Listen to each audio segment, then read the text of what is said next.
My name is Yong Beck. I'm based in Chicago, and this is my show, Spoonful of Sugar. Basically, I'm just examining how Kawaii culture really overshadows what's happening in Japan, or like what has happened in Japan. Like even my grandmother was alive during the Japanese occupation.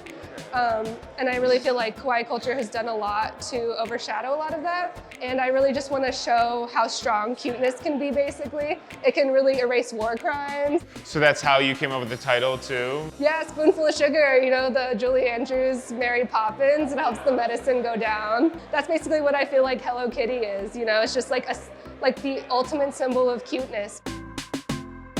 All of these forms are basically inspired by like hand-thrown pieces, definitely. I love sloppy craft. That's how I describe my work to people. Yeah, I'm not really interested in like craft exactly. I'm very interested in the history of craft, but not really upholding those standards. Like the perfection, I'm not really interested in that. And I feel like if things are kind of crazy, almost gross even, I feel like it makes people take a beat and really look at the piece and be like, why is this weird? Rather than if it was a perfect vessel, I feel like it might be easy to like overlook it. Can you tell us about some of the characters specifically? Yeah, so this is Hello Kitty. This is Mimi White, Hello Kitty's twin sister. Also, another really interesting thing about Hello Kitty is that Hello Kitty is actually a British girl. She's like a young British girl. And so there's like another layer of colonialism that like the symbol of Japan is a British girl, which a lot of people don't know about. A lot of what I've taken from is the Sanrio animations. I kind of put their tagline here, Sanrio animation series. I also take a lot of inspiration from the Sèvres porcelain factory in France. I feel like they've done a lot of things that are similar to like Kawaii culture and cuteness. They've taken porcelain and made like couples in love, basically very cute, very opulent, like in the 17th century. But at the same time, what was happening in France was like gross. They were like basically shitting everywhere. They had like animals running free.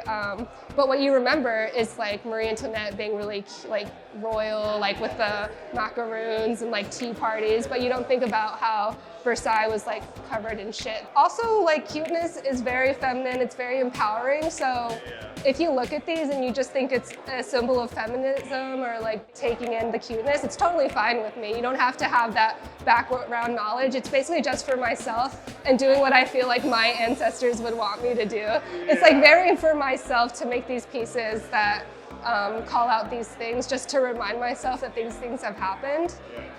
So if you come in and you're just like, oh, cute, I'm like, cool, basically. It's just like whatever you want to bring to it, you can. I just want everyone to be able to enjoy my work. I definitely feel like I heal my inner child when I make these things to just let go in the studio and just definitely not care about what happens with the glazes, what happens if something cracks. Just doing it for me, for my ancestors, for my family. You think you'll incorporate Korean culture too? Yeah, I feel like I've kind of started doing that with the folk tigers. A tiger in Korean means horangi, basically symbolizes strength, power, and a lot of people see it as the protector of Korean people. So I kind of wanted to make it battling Hello Kitty. Like there's kind of a fight. I kind of wanted to toughen up some of the pieces. When you first come in, you see a bunch of really cute, utopic pieces, and then you come back here and there's like some toughness and you see some conflict. So it's like thorns. So how has art changed your life? It's like all I want to do ever. When I'm stressed out, I just like to turn off my brain. It's never a stressful thing for me because it's just, I feel like a little kid sometimes, like with Play-Doh.